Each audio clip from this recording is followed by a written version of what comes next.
Hello and welcome to another episode of the Fourmation Podcast. I believe this is now episode 13. Unlucky for some, it's a cliche, but I couldn't resist saying it. Thank you for joining us. Thank you whether you're watching or you're listening, if you've made it this far. But if this is your first time watching, then we should introduce ourselves as we always do. First of all, I'm George, and today I'm joined by... Harry. Sam. And Devon. There we go. You know our names. It'll have our Twitter handles on there as well.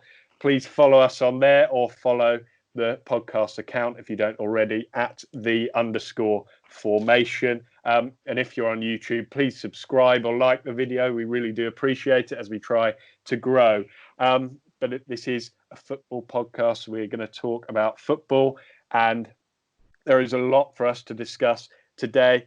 We are recording the morning after the championship final day or night has taken place, and there was so much drama last night. We're going to get onto that and dissect all of that. Leeds, it didn't really matter how they got on last night. They're already a Premier League side. We're going to have a quick chat about how we think they might adjust to the big league. We'll have a chat about Spurs as well, maybe a bit of transfer stuff depending on how much time we've got, and then a quick quiz at the end. But first of all, it's the most exciting thing to discuss. So the championship final day. So much was still at stake last night, and I think the evening didn't disappoint. First of all, if we discuss the top two, so the automatic race going into last night, it was West Brom, Brentford and Fulham. All three of them could have got in. In fact, none of them won their games. West Brom and Fulham drew. Brentford lost to Barnsley.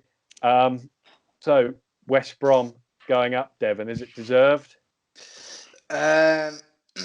Probably deserved in terms of the league as a whole, but in terms of quality, probably not. The top six, as I've said before, look quite poor. And don't look Premiership quality either. I mean, West Brom, the last few weeks, they've been dropping points at left, right and centre. And whether that's, even before we had this break, there was still, them and Leeds were kind of falling off at key points in the season. But they've been quite fortunate, because any other season, I think a lot of teams would have caught them up. But this season, no one seems to want to go up. No one seems to want to be in that top six. I know we'll get onto it in a bit, but Forest have shown that and epitomised that really. At Christmas time, they were in a position to go in the top two, and look where they've finished. Yeah, it was a close race between West Brom and Brentford. Brentford had a brilliant run just after the restart. Their last two games, all they would have needed to finish in those automatic spots was one win out of the two. They lost both of them, which means they now go into the playoffs. Harry, how difficult do you think it will be for Brentford after having the sucker punch of going so close but so far as well? How difficult is it going to be for them to prepare themselves for the playoffs and try again? Especially the amount of pressure in a playoff situation. It might sound odd, but Brentford won 7 on the bounce in the restart. West Brom finally get into 3 points, like sort of an area where they've lost to Huddersfield, and all Brentford have to do is win their next game against Stoke, and then they lose it, and then they draw, and then they lose their next game against Barnsley as well. They seem like a team that can't play well under pressure. They're good at chasing. They're very good at chasing, like I said, from the 7 wins on the bounce. But they've come so close, and now they're going to have to play in the playoffs once again. Like once you said, they only needed 3 points, and they weren't able to do it against two teams that have had very poor seasons, and it's going to be tough. But for them, it's go up or you lose your best players guaranteed, and that's the mindset that all the other players have to sort of be in as well. Yeah, I think there's a huge amount of pressure on Brentford, like Harry mentioned, with all that talent they've got. I love that front three of Ben Rama, Watkins, and Mbeumo. I think if Brentford don't get in the Premier League, I could see them all out the door. So I think there's a huge amount of pressure on them, and momentum is everything in football, and the momentum is not with them right now, losing to 2 relegation-threatened sides in the last 2 games. I will say, I know I kind of moved on to Brentford a bit prematurely there, but just on West Brom again, Slaven Bilic has experience in the Premier League. He had those years at West Ham when they finished and managed to qualify for the Europa League. How useful will his experience be of the league to them next year, do you think? I think it'll be very useful, because I think they're gonna need a lot of improvement, West Brom, if they're gonna survive next season. They've not been brilliant, especially going forward. Like they've not got that forward player that's gonna, bag 10 to 15 goals in the Premier League and keep them up, with Robson Kanu and Charlie Austin and players like that. So I think his knowledge in the transfer market is going to be the most important thing, I think. It's also a big thing is that they're going to lose Grady Diangana. He's going to go back to West Brom. They're probably going to lose Callum Robinson going back to Sheffield United. They'll probably be able to keep Matthias Pereira. I don't know if they've got an option to buy on that. But they're going to lose a lot of players who are out on loan, and they've already lost Ferguson, their right back, who's off to Crystal Palace as well. So like Sam said, there's a lot of area for improvement if they want to stay in the league. Yeah, I think Matthias Pereira has signed. I think they've exercised the release, either the release clause or the buy option in the loan. I think it's around about 9 million. Okay. But other than that, you look at the back four. I don't see any Premiership quality. Kyle Bartley's played in the Premier League for Swansea before, but still not very convincing. I think they epitomise the yo-yo club connotation, don't they? They're pretty much good enough for the top 6 Championship side, but they're going to be in bottom 3 unless they heavily invest. And the problem is, when we've seen it in the past 2 seasons with Villa and Fulham, when you heavily invest, it takes a long time to adjust. And maybe because Fulham and Villa didn't have experienced managers with Dean Smith and is it Jukanovic when you were there? They've not really been able to gel, whereas Slaven Bilic would probably be a big positive because he knows the league, and if they are going to sign anyone, maybe he'll be able to deal kind of a £15 million player instead of a 20 million Championship standard player. It's all about clever market tactics, especially with West Brom, who I'm sure don't want to put a lot of finances out there and end up back in the Championship next season. So West Brom have taken that second automatic spot as runners-up to Leeds. A few weeks ago, we were probably mentioning Nottingham Forest in the bracket of teams who could make a push for that top 2. And at the end of the season, they are not even going to get a chance at the playoffs. They haven't won any of their last 6 games. How can we even explain how this has happened? I'm totally baffled at what's happened. But do any of you want to describe why you think it's taken place, Sam? What do you reckon? Oh, don't come to me. I want to see without words on this one, especially what happened last night. I mean, 6-goal swing in just one game. That is the definition of bottling it. I'm sorry. Yeah, I want to pose the question back to you then, George. When you sat in the press box, not trying to hype you up too much, but when you were sat in the City ground watching Forest beat Leeds United 2-0, did you think they would go on to do it or have enough quality to carry it on? I was actually thinking about that last night, and on that night I didn't put a lot of money on it, but I put a bet on Forest to finish in the top 2. The City ground was rocking that night, and you could tell they had a good thing going. I know Leeds were going through a bad patch, so maybe that was what influenced it as well. But no, I never saw this coming. They look defensively very strong. Then I know they've struggled for goals all year, but defensively they've been sound. Last night they conceded 4. I don't understand. They only needed a draw last night. They could have finished in the playoffs with a 2-1 defeat, and yet I know when you need a goal, you go for it. But even so, it just doesn't make sense. So what I should say is, this has been a question which has been going about on Twitter over the last 12 hours. Should Sabri Lamouchi keep his job, or is it time for a change? it's a bit rash, but I mean, he signed a new contract on the eve of the restart, just before they played Sheffield Wednesday, and even in that game, Forest looked so poor, didn't get out of first gear. Still came away with a point because, as we know, with Wednesday, we love to give other teams, that opportunity to collect points for free. But I think it seemed like there was a little bit of an excuse that they lost Samba during that time before lockdown, where they went on a little bit of a barren run. But after lockdown, they've got him back, and you think that Sal and Ben Watson would be enough protection probably in the Championship to even just limp into the playoffs, but they've completely wheels have come off, and going back to Sabri Lamouchi, I think they'll definitely give him a second year because at times it's electrifying. Still their best finish for a couple of years. Yeah, I mean, you go back 2-3 seasons ago, they were just celebrating finishing in 17th and staying up.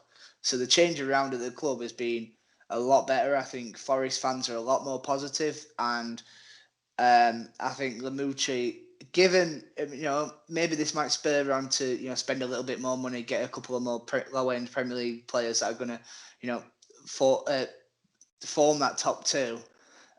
Because if anything this season's to go by, I don't think the Championship's as high quality as it has been in recent years. I think there's a lot of average sides and a lot of quite good sides, but just lack that consistency. And I think Forest, with a little bit of spending, if Graben can recapture his form still next season and hit plus 20 goals for the fourth season in the Championship, then we could see a very strong Forest side. But they are sometimes rash. We saw it last season with O'Neill, where they got rid of him after a couple of weeks into pre-season. Who knows?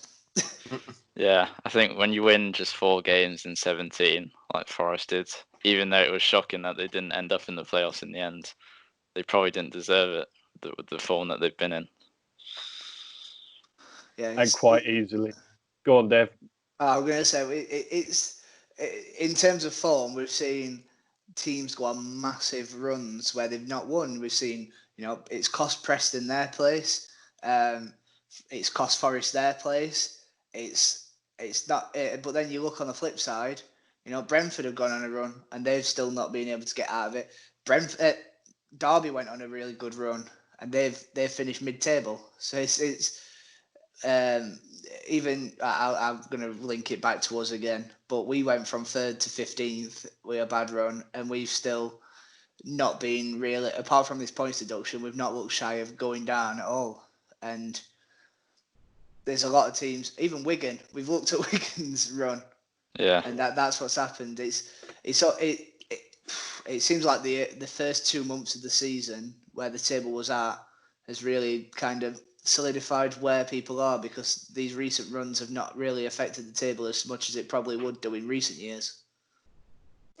Yeah, so Swansea were the team who leapt into 6th to their delight. There were brilliant scenes shown on Soccer Special of their manager leaping onto the pitch.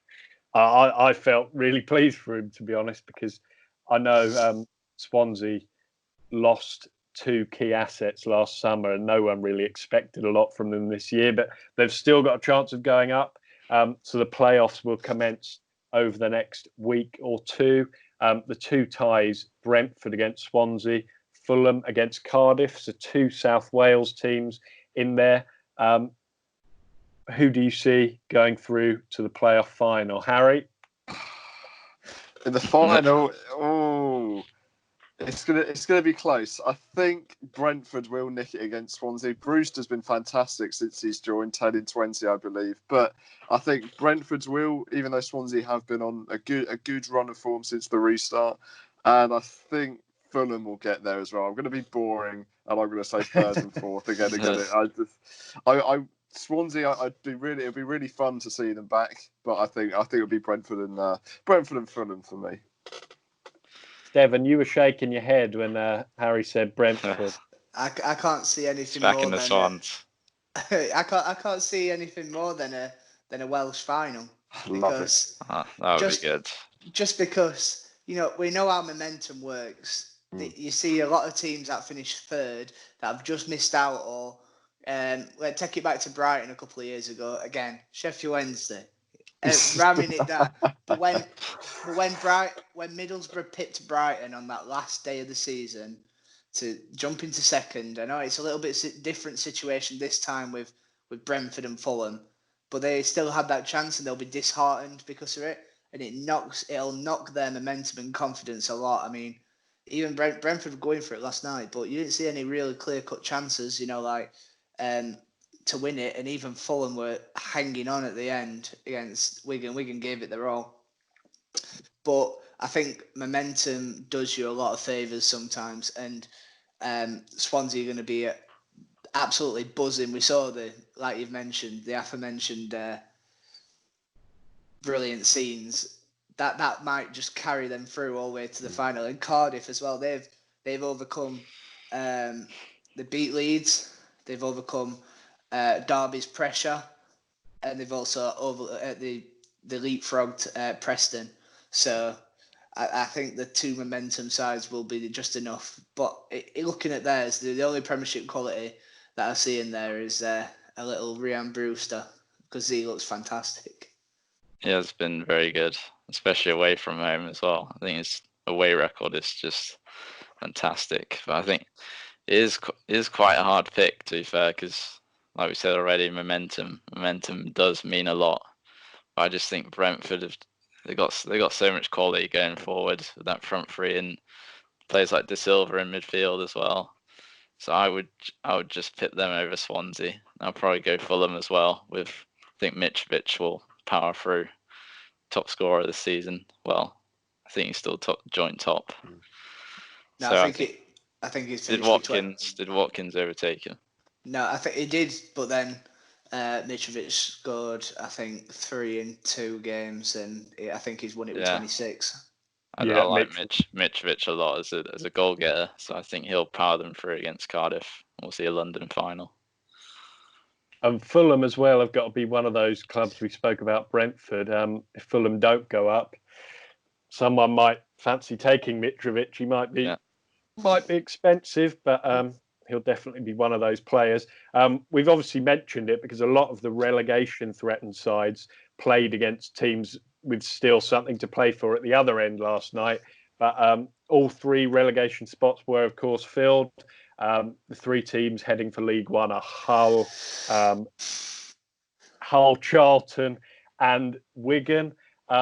If we speak about Wigan first, Wigan, of course, in real terms, they finished on, how many, was it 59 points?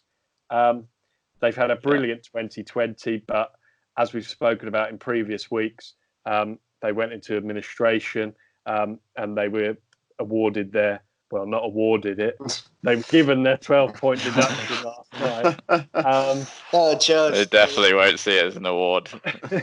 Which sends them down. It's impossible not to feel sorry for them, isn't it, Devon?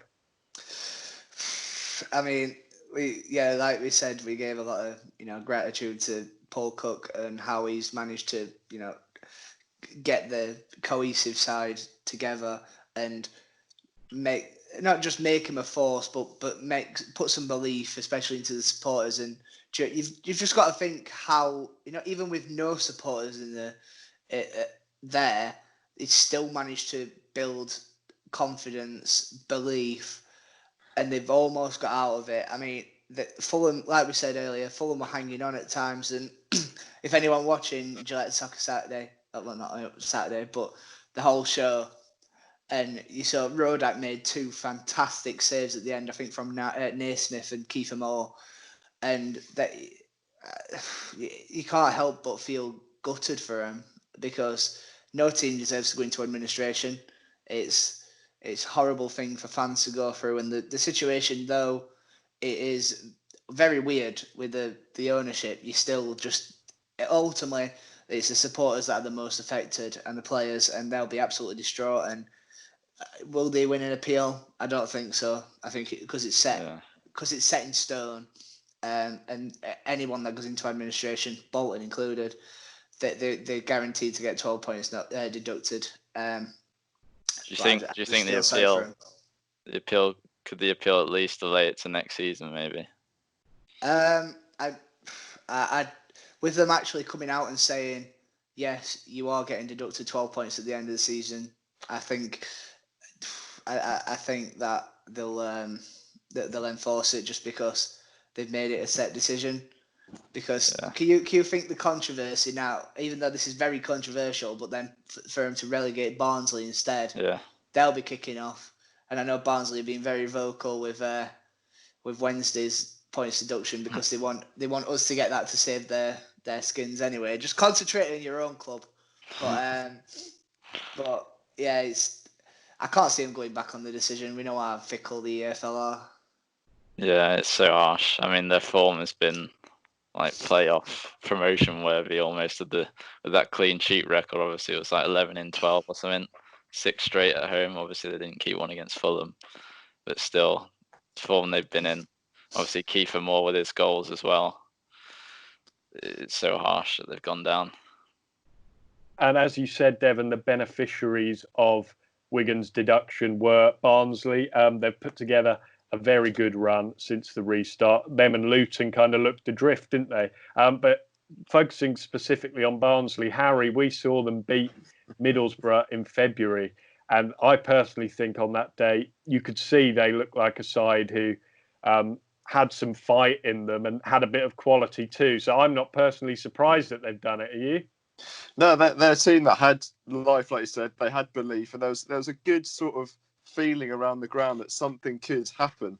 You know, they got unlucky against Leeds on the third to last game of the season, and they get 2 really good back-to-back wins. And don't get me wrong, I'm surprised that they've been able to stay up because they've had really tough games in the run-in.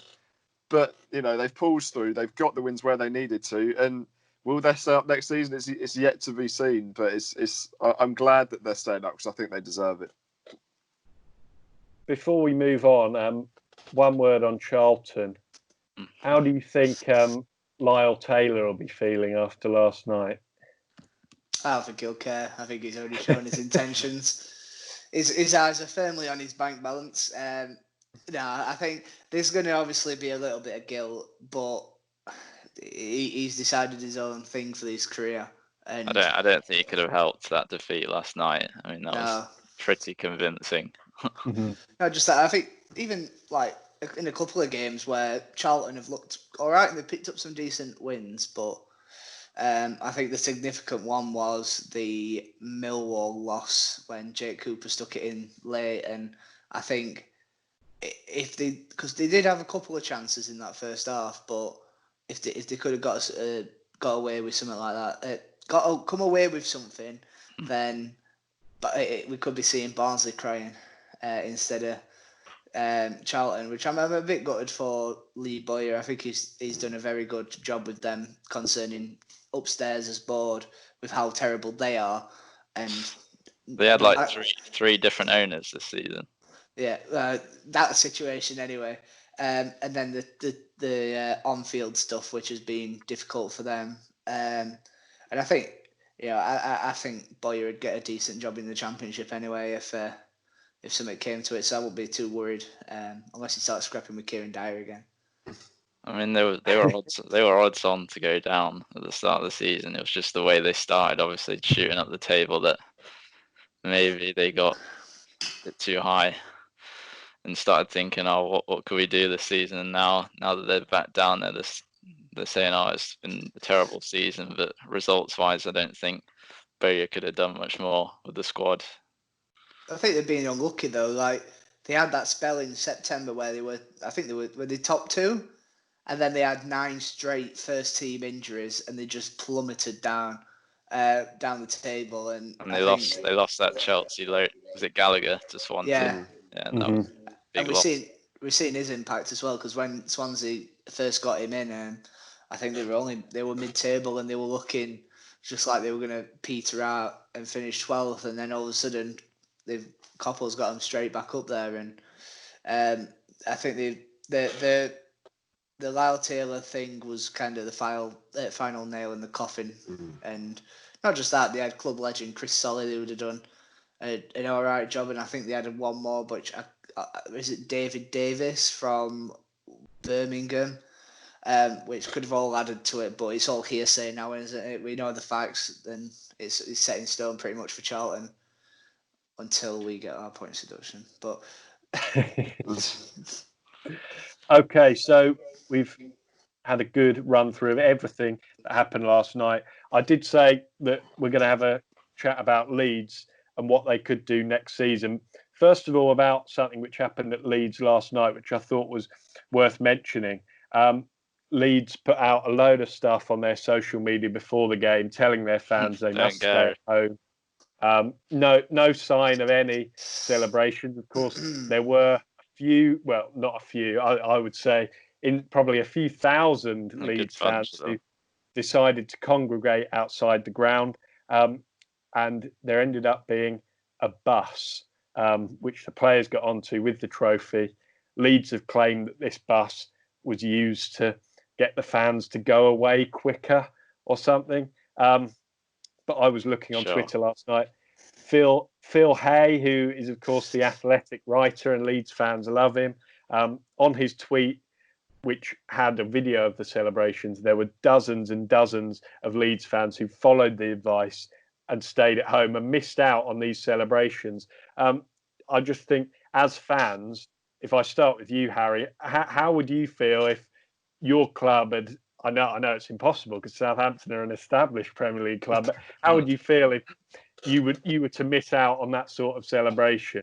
When we win the league, and if that happens during the pandemic, I'd be devastated, to be fair, because we're a club. I'm not going to lie to you.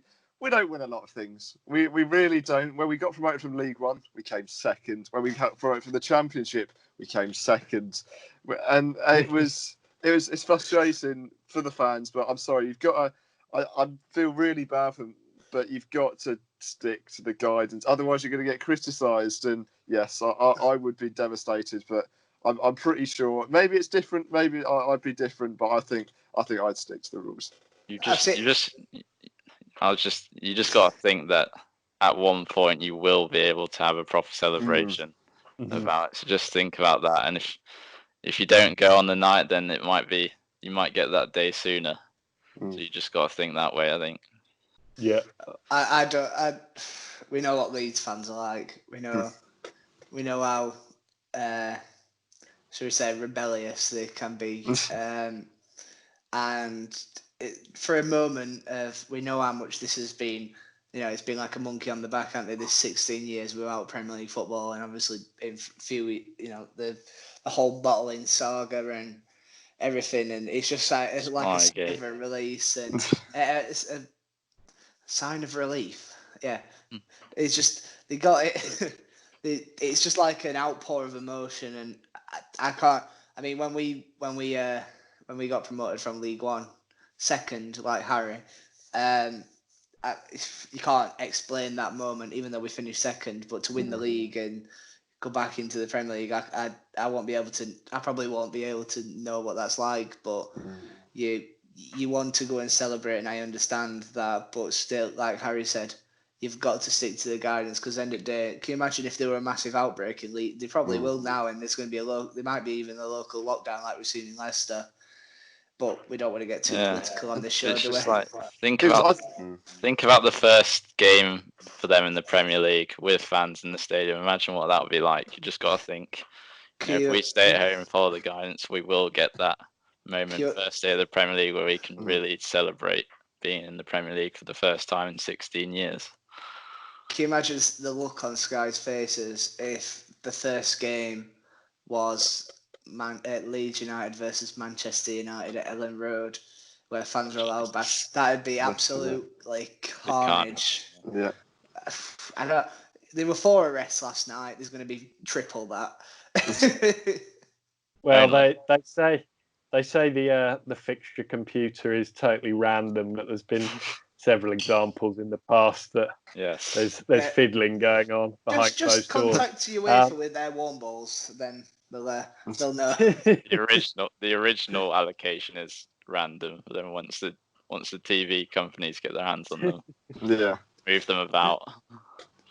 So certainly a strange situation last night there, considering everything that's going on with COVID. But let's talk about on the pitch now, going into next season. I'm going to come to you first, Sam. I know you've watched a fair amount of Leeds since the restart for Vavel. Where do you think they need to strengthen going into the top flight? I saw that, Devon. I think up top, I think there's been a lot of speculation about Edison Cavani. He's obviously going to be it could happen. You never know.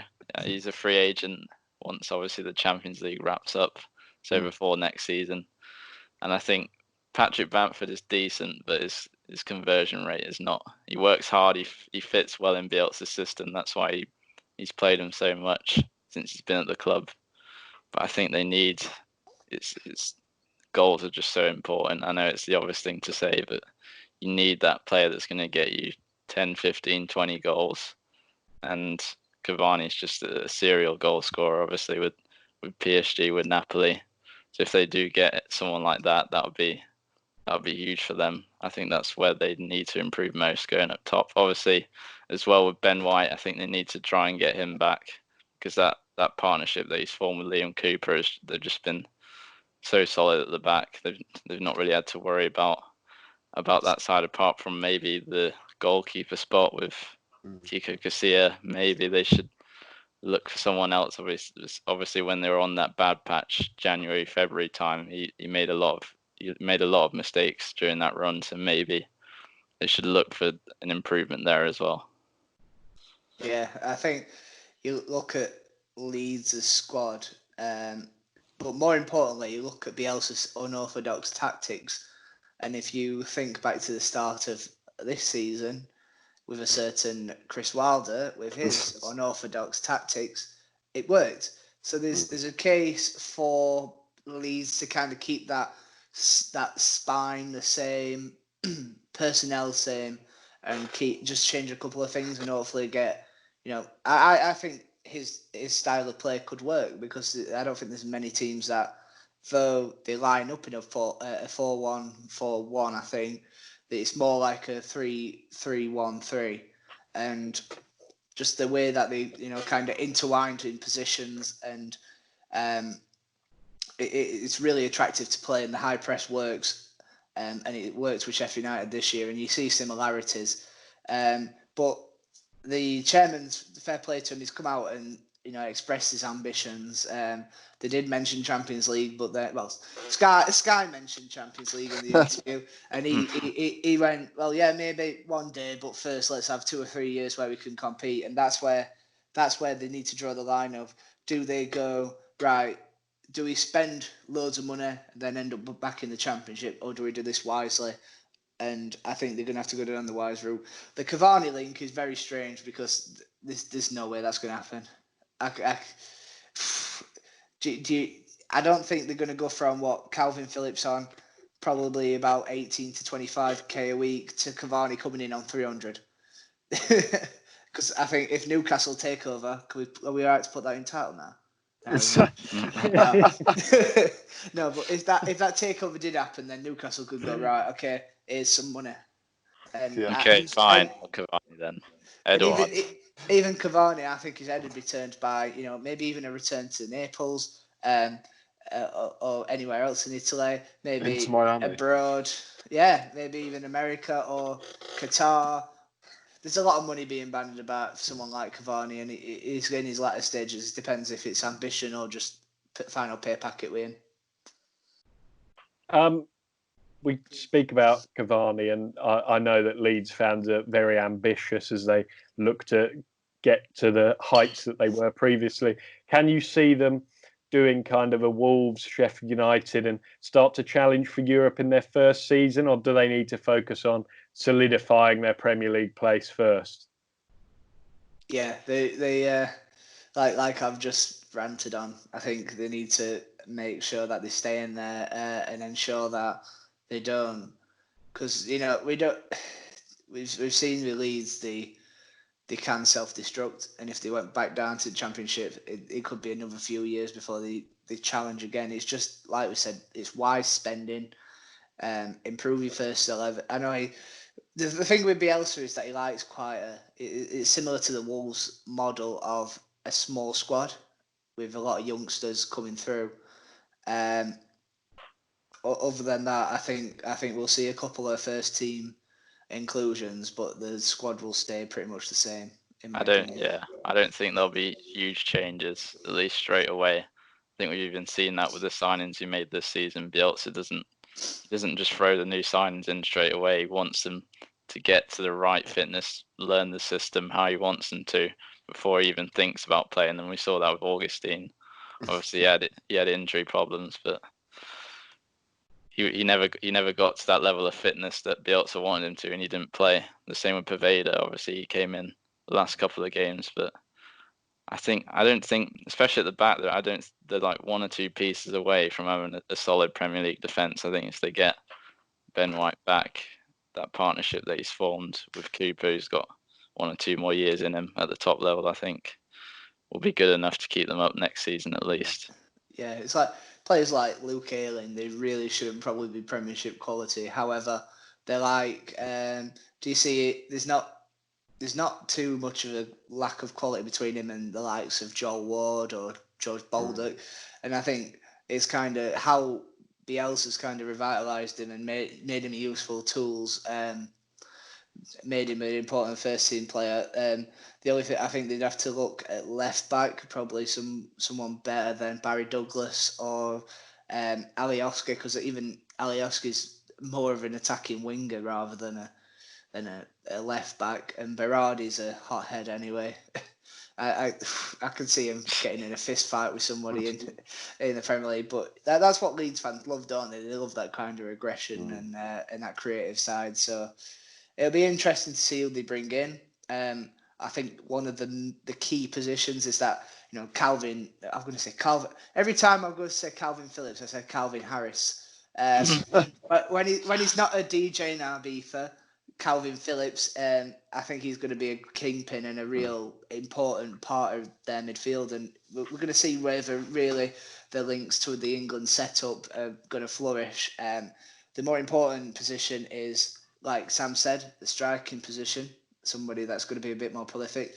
And in the whole playmaker, or is it Enganche in his system, Pablo Hernandez is turning on 36 next year.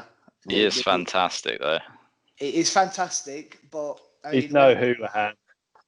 He's very good.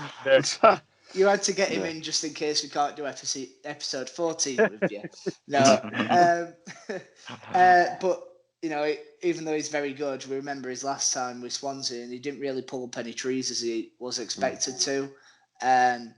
Yes, he's been fantastic this season, but age does creep on you, and even though if he's good for this first season, you've got to look beyond that, and there is quite a few creative. Maybe Shackleton.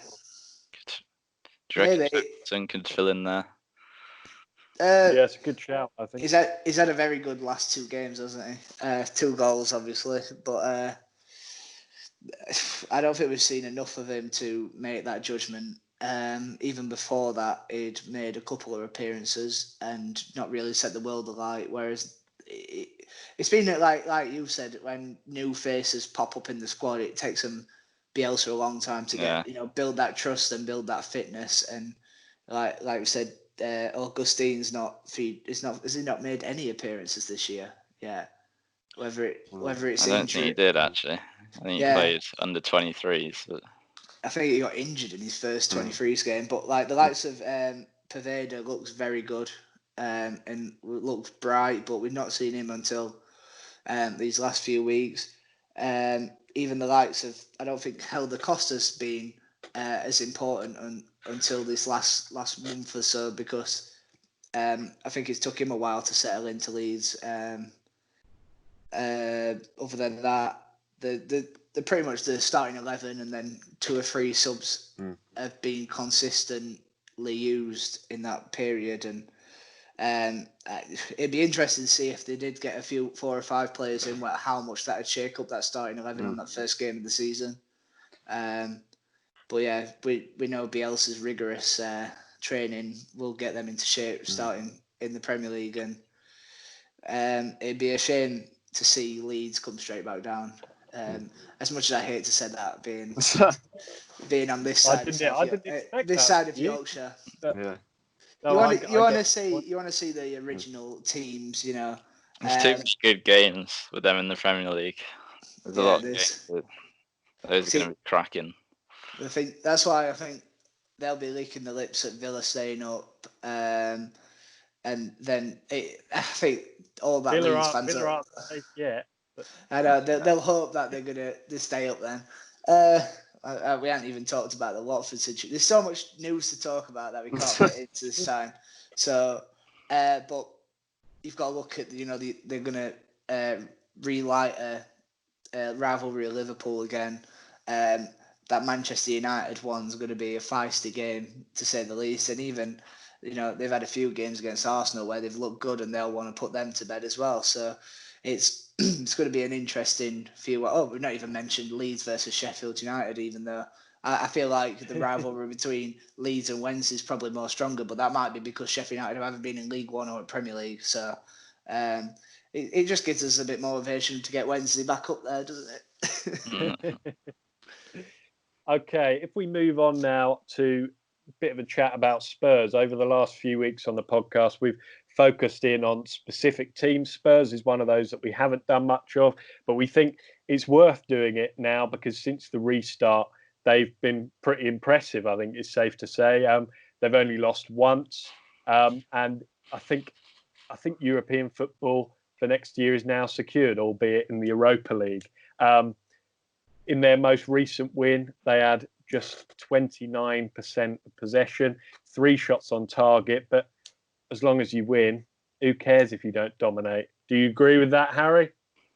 Yeah, I mean, Southampton did against Manchester City, and I loved every minute of it, so I'm more than happy with that. But yeah, I think Tottenham have been great through the restart. They beat Arsenal, which I loved just because of DT's reaction of Arsenal on Arsenal fan TV when he booted the air, and everyone just lost it.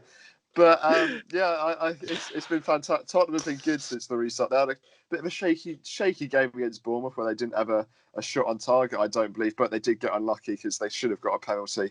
But yeah, they've been pretty good. I mean, 17 points from 8 games. You could argue that's Champions League form. So, there's not many people that are a big fan of how Mourinho plays, especially now. I mean, 29% possession against Leicester, against a direct rival. That's pretty shocking, but they came out convincing 3-0 winners. So can you argue from Mourinho's point of view? Probably not. And yeah, when you've got someone like Harry Kane as well, who's back in fitness, back in form, scoring goals, then you're always going to get something from these games. Yeah, and they've looked pretty clinical going forward, like you say, Sam. If you're scoring 3 goals from 3 shots on target, there's not much better you can do. But I'm maybe thinking defensively, Jan Vertonghen is presumably on his way out this summer. He's out of contract. I know Eric Dyer signed a new contract earlier this week. I think Alderweireld did as well earlier on. Yeah. Oh, right. Yeah, you're right. Do you think even with that, do you think they need a bit more backing there? Yeah, I think you can tell he's worked on that side quite a lot since he's come in, because that's where they have struggled. And with they look a bit more safe with like the three or 5 at the back, but I think they do need some improvement. I think Davinson Sanchez can be a good defender, but he's a bit rash sometimes, likes to dive into tackles. And obviously Alderweireld, Vertonghen getting on a little bit. So yeah, I'd agree with that. I think they need a stronger.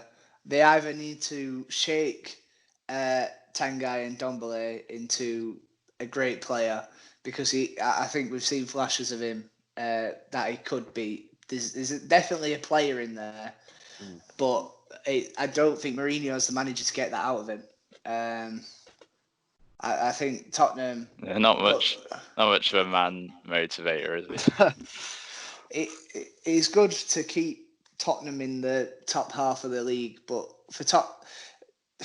after Pochettino left, there was an opportunity in a window for Spurs, they were either going to go down the route of, well, we're a bigger club now and we can attract these kind of managers, or get somebody in that's going to, continue that project.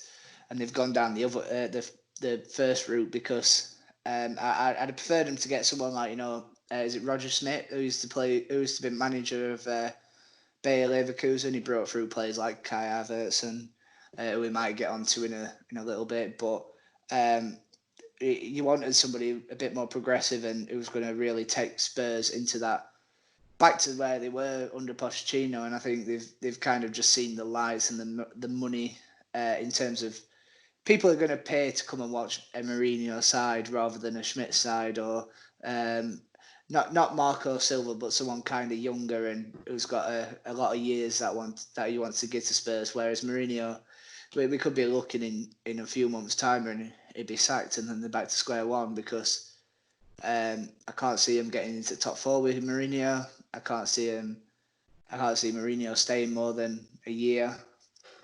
They just looked so negative and nobody really wants to watch that from the Spurs. They've gone from being an attractive team to watch to, Spurs are on. Can't wait for that Amazon doc.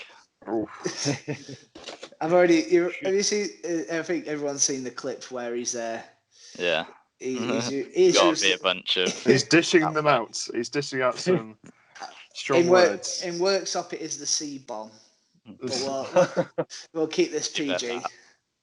Yeah, should be a very entertaining watch, as you say. Before we move on to the quiz, which this week is all about the last day of the season. Not championship playoffs, George. What are you doing? I thought we'd made a deal to get me back up this league. We're going to go over a couple of transfers, and one of them's a transfer, one of them's a rumour, which have been going around this week, some quite significant ones. First of all, Jude Bellingham, the 17-year-old. Hey, Jude. He only turned 17 last week, and he's gone to Borussia Dortmund. As Devon was singing there, they had a very nice announcement video. Well, very nice. You might think it's nice. You might not have enjoyed it. It's like the best, worst video. Yeah, I was going to say, can we have a show of hands of people that thought it was good or bad? Like, go very quickly around it. Harry? I enjoyed it. It was... Yeah, it was okay. I didn't really have a word to describe it, I must say. It was okay. Normally I don't enjoy cringe, but I sort of enjoyed that the cringiness of it. Yeah, it was kind of like the Lonely Island, like a Lonely Island music video. It's like oh no, but then you kind of enjoy it. Okay. Right, back to football. The question I was going to ask was, do you expect him to be integrated into their first team straight away, or do you think maybe a few more years in their younger teams? What do you think? I'll start with Sam. I think there's physical evidence in that team right now that they will integrate him into the team straight away in Jadon Sancho, who obviously played at the top academies before he went to Dortmund, at Manchester City and at Watford, I think, but he hadn't played any senior football, and he went straight in, and he's one of England's top players now. So I think, although Jude Bellingham is so young, he's played over 2,000 minutes this season. He's played a lot for Birmingham this season. He's already got a lot of experience. So I think Dortmund's the perfect place for him. I think when you pay 26 million for anyone, you should expect them to be in and around the first team. It's a big risk as well. I know he's played really well. Like Sam said, he's got a lot of minutes under his belt. For 26 million for a 17-year-old, you're expecting him to be at that level straight at the off. And I think he will be. I don't think he'll play as much as he did at Birmingham, but I will expect him to get quite a few minutes, even if it's a lot of substitute appearances, because he does have the quality. He's played all over the place at Birmingham as well. He's played central midfield, left midfield. He's even played at striker, played further back. I mean, he's like the most experienced 17-year-old going. I think that experience will stand him in good stead as well. You've got to look at the Dortmund setup with, Hakimi looks like he's either going to go to Inter or stay at Madrid. Could they utilise him as like a right winger / wing back? In central midfield, in central midfield, I don't think Dahoud, as good as he has been, I don't think he pulls up many trees, and like so with Delaney, I think he's very average. And obviously that front three, I don't think he's going to be that potent up front. Whereas if they put him in central midfield, I think, considering some of the players around him, and kind of German football style is kind of like the Championship. It's quite vigorous and fast flowing, and I think that'll benefit Bellingham in the future. I mean, he has got a pedestal to flourish, but sometimes the price tag, as we've seen in a few young talents, can really hinder the progress, which I hope not, because he looks very good. Yeah, he does seem very switched on off the field as well. I think he's been deep in his studies as well while he's been playing at Birmingham. And he seems like he's really focused on becoming a top player. So I'm not too worried about that side. Yeah, it's just we've all seen with youngsters, if their bank balance is looking very healthy, they do seem to drop off. It's all about, it's a big improvement, because instead of waking up in Birmingham every day, it's going to be in Germany, which for me is a big bonus. Careful. And I don't think our demographic reaches that far. Unless Sam's watching, unless Sam Collins is watching, I don't think we get that far down. And the other piece of transfer news I think we ought to just mention, Kai Havertz, Bayer Leverkusen's star man, of course. When the Bundesliga season was the only football we had, we mentioned him a lot on here. The rumours this week are that Chelsea are getting closer and closer to agreeing a deal to sign him. If this was to go through, and Havertz is so highly rated, if it was to go through, how close do you think Chelsea would be to launching a race for the title or challenging the title? I mean, Havertz would be a good signing for anyone. Don't get me wrong; he's a top young player, but Chelsea are improving in the wrong areas. I mean, we saw that last night. I mean, defending from set pieces last night. I know it's against Liverpool; they're fantastic, but the defending at set pieces last night, and the defending's been pretty poor since the restart. So I think it's all well and good signing these young, exciting, attacking players, but they've got to improve at the back before they can even think about getting their hands on that title. They need a goalkeeper. They need a left back. They need a centre back. There's so many other areas. Yeah, sometimes it's a little bit of a smokescreen, considering if they're throwing a lot of money at their attack, it's kind of blinding the actual issues. Harry said, the desperate need for a leader at the back, at centre half, and the left back situation. They're throwing money at Chilwell, and I don't think Chilwell's the answer to the problems, because, as we've seen especially after the restart, his kind of weaknesses have come into question. They're probably better off going for someone like Alex Telles from Porto or Tagliafico from Ajax, which would be £50 million cheaper than Ben Chilwell, which is ridiculous for the how good them other players are compared to Chilwell. I can't get over that. But yeah, I think that's where Frank Lampard's inexperience comes into it. I think he's getting a little bit. It's a bit like a Labrador when you first get the new dog. He's very excited, and he just wants to like all these new toys, where actually you still need to get trained, and that's a weird analogy that I've used. Specifically, a Labrador is the thing that I enjoyed from that.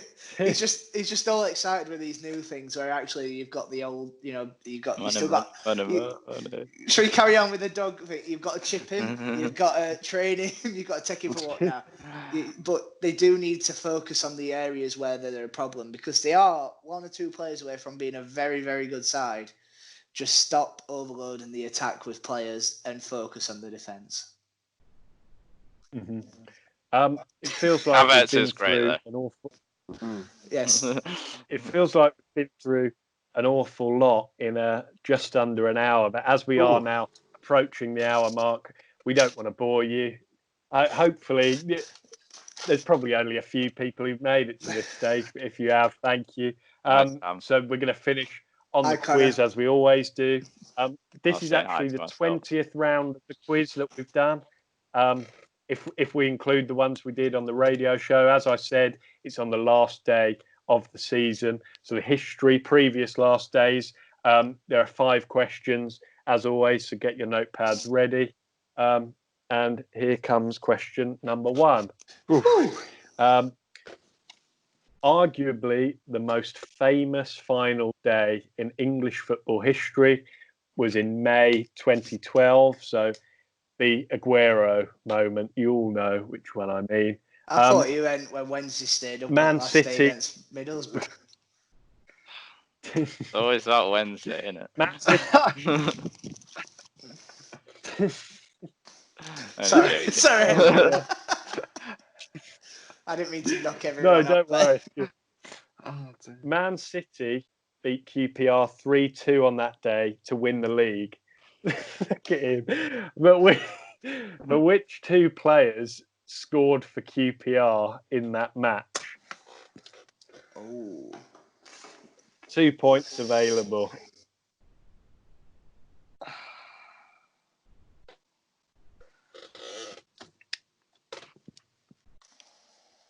Okay, I'm gonna move on.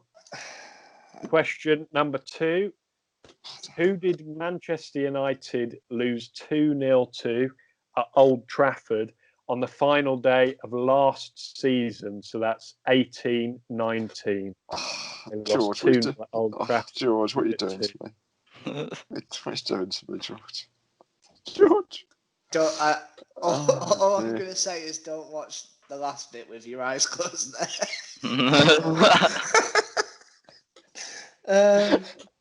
Can you repeat that, George? Last season?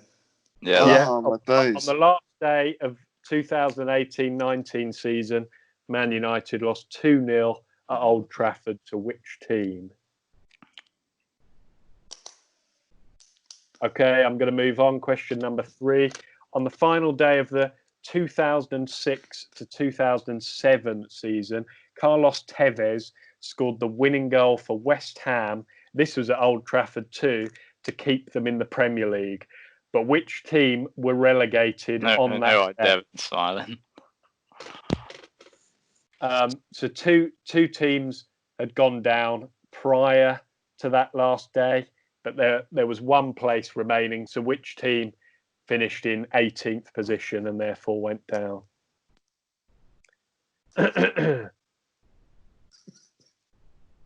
Okay, question number 4. 2 weeks prior to the Hog-Deeney Watford against Leicester moment, I was going to do a question for that, but then I remembered that it wasn't on the last day. It was just a playoff game. So 2 weeks prior to that game, there was an equally dramatic match on the final day of the League One season between 2 teams fighting for automatic promotion. Devon's just had a think. Can you name the 2 teams involved? No. Oh, no. It's the final day. When I say an equally dramatic, it was mirroring. Sam's just given the commentary. So, It was like a mirror. I've watched that so many times. I'm not even a Watford fan, but I love that commentary. League One. Proving that lower end football is better than the Premier League. Harry's a bit unsure and he's a bit nervous. I'm unsure on every single one apart from one today, I must say. I can feel Sam coming up behind me and I don't like it. See, the thing is, the moment that I've got in my head, I'm 90% sure it is, but there's that 10% of doubt that it's the season before it. Okay, we're going to move on. Question number 5. Now, if you've got a notepad, you might want to go to a blank page here, because what we're going to do for this one, before I ask it, I'm going to give you 15 seconds and then I want you to put your pens down so that you don't have any more time to change your answer. I want it to be something which maybe just comes to you. So that's what we're going to do. There's 2 points available. When I say now at the end of the question, like an exam. Start your 15, and then you go, okay, who were the only 2 championship teams to not score a goal yesterday evening? Now. No. Right. Them, and.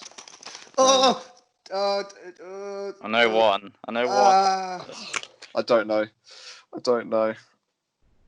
I'm guessing. Stop. Put your notepad. Put it down. Put it down. I only one. Like, there's 24 teams to pick from. My mind just went. Damn it. What we'll do is, have you all got it on a different piece of paper? No, I just put it in question 5. Okay, so I'll trust you. We'll leave that one to the end. I'll trust you not to change, because that's just not. Everyone put their hands up. We'll Throw it away. Throw your pen away. I managed to get it in bars. Okay. Question number 1. If you can still lift your notepads up, then that would be good. But obviously, just play by the rules. So Man City QPR was 3-2 in May 2012. The Aguero moment. Who scored QPR's 2 goals on that day? I'm starting with Devon. What are you saying, Devon? I'm going for Jamie Mackey and Dribble Cisse. And I just did not attempt to. I didn't attempt to spell Dribble. Same recently retired Jamie Mackey and Cisse. Sam goes into first because I put Bobby Zamora and Joey Barton because I have no idea. Barton was prolific on that day. He did have a big say. Mainly with his head. Yes, mainly with his aggressiveness. Basically won the title that day. Yeah. Okay, question number 2. Who did Man United lose 2-0 to at Old Trafford on the final day of last season? I'll start with Harry on this one. Can you claw a point back? I put Watford. I wasn't sure. Gone with Watford. Devon? I've gone for Harry's favourite team, Bournemouth. And Sam? I went Cardiff. Sam's gone with Cardiff. And he's absolutely right with Cardiff. They were already relegated, but they... Music to my ears. Oh, yeah! I remember Good old... Mendes Lang scored, didn't he? He got both of them. Okay, another question about Old Trafford for question 3. Carlos Tevez scored the winning goal for West Ham there in 2007, which kept them in the Premier League. Which team were relegated on that day as a result? I'm coming to Sam first. I think I gave it away when I said I know why Devon's smiling. Chef, you. Harry, what have you gone with? Yeah, I'll put Sheffield United as weird. Harry's got Sheffield United too, and as he said, Sam was smiling. Sheffield United. It was indeed the Blades. An illegal player. Put them down. The best thing about it is when Sky Sports put outside Bramall Lane a billboard with that moment where Tevez scored, advertising Sky Sports. Okay, question number 4. So I said 2 weeks prior to the famous Watford-Leicester playoff semi-final, there was a game on the final day of the League One season which mirrored that end-to-end dramatic moment. Can you name the 2 teams who were involved in that game? I'm going to start with Devon. I believe it's Brentford Brentford and Doncaster. I think it finished 1-0 to Doncaster after Marshall Trotter missed a penalty. Okay, Harry? I had absolutely no idea. Yeah. I'll put Norwich and Barnsley. I have no idea. And Sam? I put Rotherham, Huddersfield, but yeah. You all know it now. You saw how confident Devon was. He even I had remember that like Johnny Phillips on Sky or something. Remember his Australian. Yeah, you're right. It was Johnny Phillips. But yeah, Brentford missed a pen in the 94th, and then Donny went up the other end, which sealed them the title. I can't remember if it was like someone like Billy Painter had scored, or if it were James Coppinger. Someone like that. It was Coppinger. But going into it, is it 17th season this year? I think he's added another contract extension at Donny. Pretty incredible. Okay. Back to the more you know. Question number 5 was, of course, the one which I gave you the time limit for. Who were the only 2 championship teams to not score a goal yesterday evening? There were goals everywhere. I should have really written the number of the eventual total, but I haven't. But all we care about is which 2 teams didn't score. And I'm going to start with Harry on this one. I wrote it so quickly. I put Hull City and Birmingham without an N. Oh no! Those are the 2. I knew the first. I think I know Hull did, and I missed them. I didn't know. I just made the assumption Birmingham didn't. I put Charlton. I'm pretty sure they didn't score on Birmingham, but it's Hull, isn't it? Birmingham equalised, didn't they? I don't know. If you say my name, I just put Charlton and then could not remember. It's Hull. But I'd have took great pleasure in putting Hull. It was 3-0 Cardiff, wasn't it? You've all got 1 point because it was Hull losing 3-0 to Cardiff. Charlton lost 4-0 to Leeds, of course. So yeah, there were 2 points available for that one. You all got 1. And Birmingham lost 3-1 to Derby. So was that? I quite enjoyed putting the time limit on it. We were just lacking that tension music that we did have in the radio. I reckon I could have. If you hadn't put the time limit on, I think we might have got it or done better. I just panicked and was like, oh. Okay, I will total these up quickly. So that's 57, 51. Devon and Sam both got 5 for this week. Harry got 2. So Sam is the new leader of the pack. Sam on 57, Harry on 55, Devon on 51. It's like the championship final day. Yeah. Harry's been top pretty much the whole time. We know we've got maybe probably a couple more, maybe 3 more of these to go. We'll see. We haven't quite decided yet, but it's not over just yet. Thank you for watching that. I'll say after. Don't worry. We have kind of gone over our usual hour, but we hope you stuck around for that quiz. If you did, then thank you very much. Enjoy the weekend. Of course, it's the final day of the Premier League on Sunday. The top four is decided, and two of Bournemouth, Watford, and Aston Villa will be relegated. It's currently in Villa's hands, of course, but could all change. But yeah, thank you very much for watching. And next week we will be going over some of that stuff. So we will see you then. Cheerio.